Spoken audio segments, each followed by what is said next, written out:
할렐루야. 우리 성경 완송하심으로 새벽 기도회를 시작하겠습니다.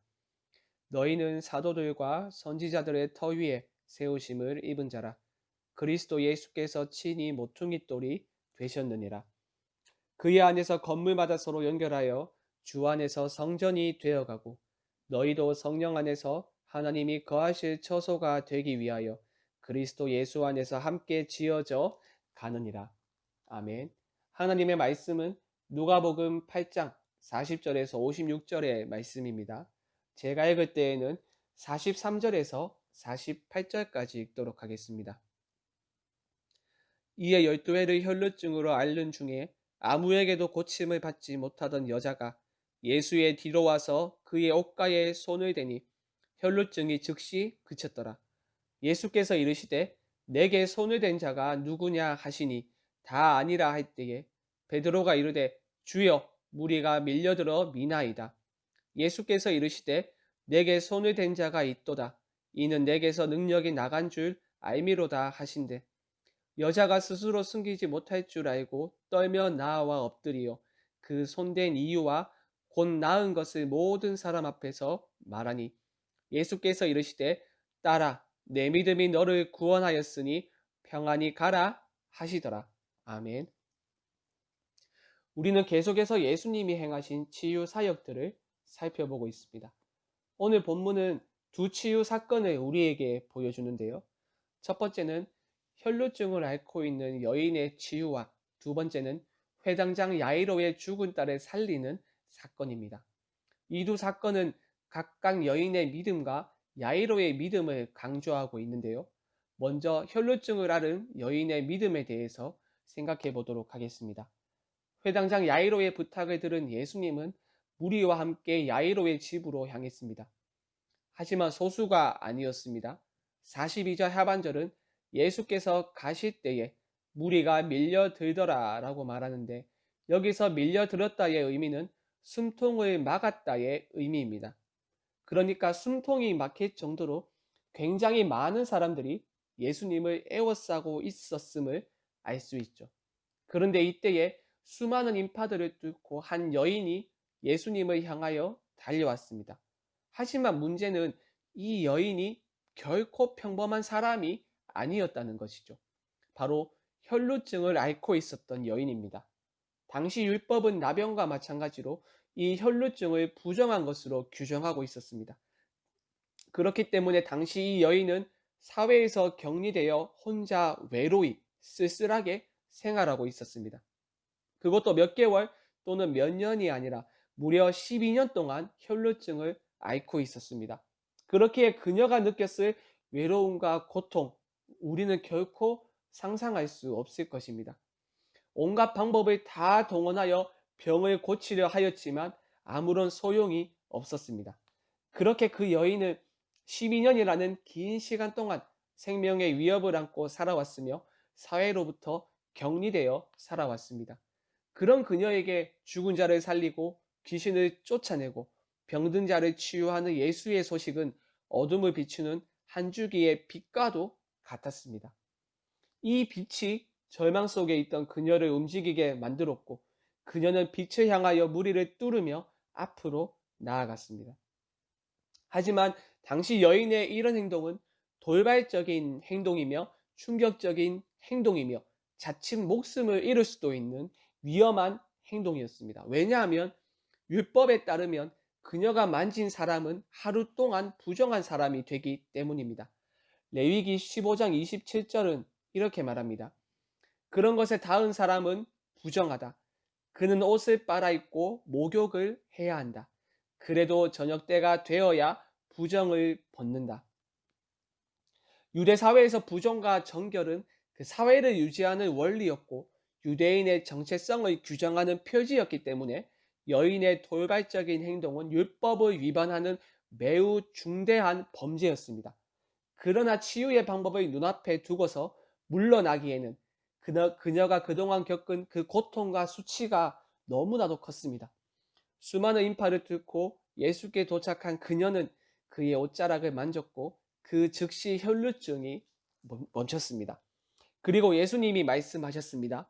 딸아, 내 믿음이 너를 구원하였으니 평안히 가라. 사랑하는 여러분, 이 여인이 주님의 능력을 경험할 수 있었던 이유가 무엇입니까? 절망에서 기쁨으로 바뀐 이유가 무엇입니까?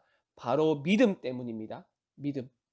그것도 아주 큰 크기의 믿음이 아니라 저 사람의 옷자락만 만져도 자신이 나을 수 있다고 생각한 믿음, 바로 겨자씨만한 믿음을 통해서 주님의 능력을 경험했습니다. 혹시 절망 가운데 있는 성도님 계십니까? 장기간의 문제 때문에 지친 성도님들 계십니까? 여인과 같이 간절한 믿음으로, 겨자씨만한 믿음으로 주님 앞에 나아가십시오. 주님의 옷자락이라도 만지면 내가 낫겠다고 생각한 그 간절한 믿음을 가지고 주님 앞에 나아가십시오. 그리하여 우리의 문제와 아픔을 회복시키시는 주님의 능력을 경험하는 복된 여러분들이 되길 바랍니다. 예수님이 여인과 말씀을 나누고 있었을 때에 회당장 야이로의 집에서 한 사람이 급하게 뛰쳐나옵니다. 그리고 절망적인 소식을 알립니다. 당신의 딸이 죽었나이다. 선생님을 더 괴롭게 하지 마옵소서.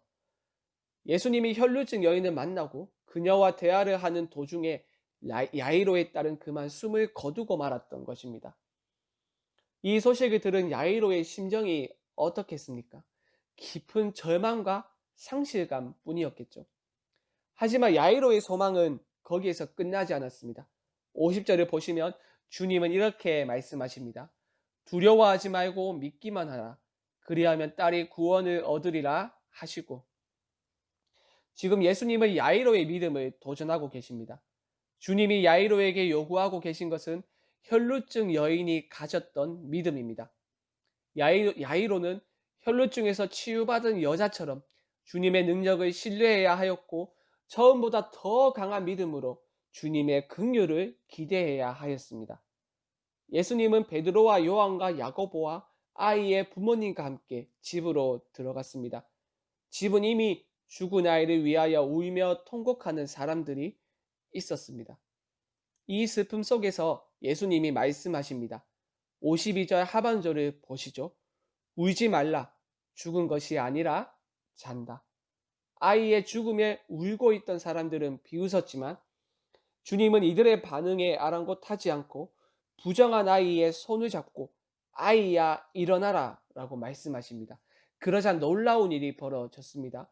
죽은 아이의 영이 돌아와 죽은 줄 알았던 아이가 살아난 것입니다. 마치 죽은 과부의 아이처럼 말입니다. 사랑하는 여러분, 죽은 사람도 살리는 주님의 그 거룩한 능력을 경험할 수 있었던 이유가 무엇입니까? 마찬가지로 믿음입니다. 믿음. 그것도 절망의 상황 속에서 희망을 잃지 않고 주님의 말씀을 믿는 그 믿음입니다. 딸이 죽었다는 소식을 들었을 때 야이로는 그 모든 것을 포기할 수도 있었습니다. 여인과의 대화 때문에 자신의 딸이 그만 죽고 말았다는 원망의 마음 또한 품을 수도 있었겠죠. 하지만 야이로는 그런 마음들을 품지 않았습니다. 오히려 믿음을 잃지 않았습니다. 더 견고했습니다. 포기하지 않았습니다. 오히려 주님께 더 엎드리며 간절히 매달렸습니다. 딸아, 내 믿음이 너를 구원하였으니 평안히 가라 라는 이 주님의 말씀을 끝까지 신뢰했습니다. 그렇기 때문에 죽은 사람을 살리는 주님의 능력을 경험할 수 있었던 것입니다. 우리 모두에게 이런 믿음이 회복되길 바랍니다. 절망의 순간이 찾아왔을 때 포기하지 않고 주님께 더 간절히 매달리고 엎드리는 그러한 믿음 말입니다. 그리하여 생명을 살리는 그 주님의 거룩한 능력을 경험하는 복된 여러분들이 되길 바랍니다. 우리 함께 말씀 생각하며 합심으로 기도하겠습니다. 하나님, 우리에게 겨자씨만한 믿음, 포기하지 않는 믿음을 허락하여 주시옵소서. 그리하여 주님의 거룩한 능력을 경험하는 복된 성도들이 되게 하여 주시옵소서. 월요일은 다음 세대를 위하여 기도하는 날입니다. 다음 세대에게 특별한 은혜를 부어 주시옵소서. 하나님을 아는 지식 안에서 자라가며 하나님의 나라와 하나님의 의를 먼저 구하는 참 신앙인들로 세워 주시옵소서. 마지막으로 코로나로 어려움을 겪고 있는 사람들을 지켜주시고 환자들을 치료하여 주시고 자가격리 중인 가정을 보호하여 주시옵소서. 이 외에도 각자의 기도 제목을 가지고 자유롭게 기도하시면 되겠습니다. 주님의 이름을 한번 부르고 자유롭게 기도하겠습니다. 주여